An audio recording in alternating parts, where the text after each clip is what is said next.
वहीं बीजेपी ने मुख्तलिफ रियासतों में इंचार्ज का ऐलान किया। दुष्यंत गौतम फिर उत्तराखंड के इंचार्ज बने। रेखा वर्मा उत्तराखंड की को इंचार्ज बनी है। श्रीकांत शर्मा हिमाचल के इंचार्ज बने हैं। लक्ष्मीकांत वाजपेयी झारखंड के इंचार्ज बने। महेंद्र सिंह मध्य प्रदेश के इंचार्ज बने। सतीश उपाध्याय मध्य प्रदेश के को इंचार्ज बनाए गए हैं। सतीश पुनिया हरियाणा के इंचार्ज बने हैं। तरुण चुग जम्मू कश्मीर के इंचार्ज बनाए गए हैं। विनोद तावड़े बिहार के इंचार्ज बने हैं। तो मुख्तलिफ रियासतों के इंचार्ज का ऐलान किया गया है। तमाम रियासतों में अलग अलग नाम सामने आए हैं कि कौन कहां का इंचार्ज बना है। यहाँ पर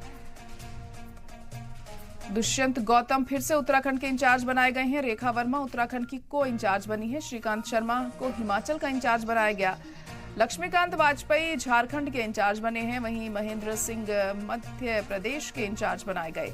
सतीश उपाध्याय मध्य प्रदेश के को इंचार्ज बनाए गए हैं और सतीश पुनिया हरियाणा के इंचार्ज बनाए गए हैं। तरुण चुग जम्मू कश्मीर के इंचार्ज बनाए गए। वहीं विनोद तावड़े बिहार के इंचार्ज बने हैं।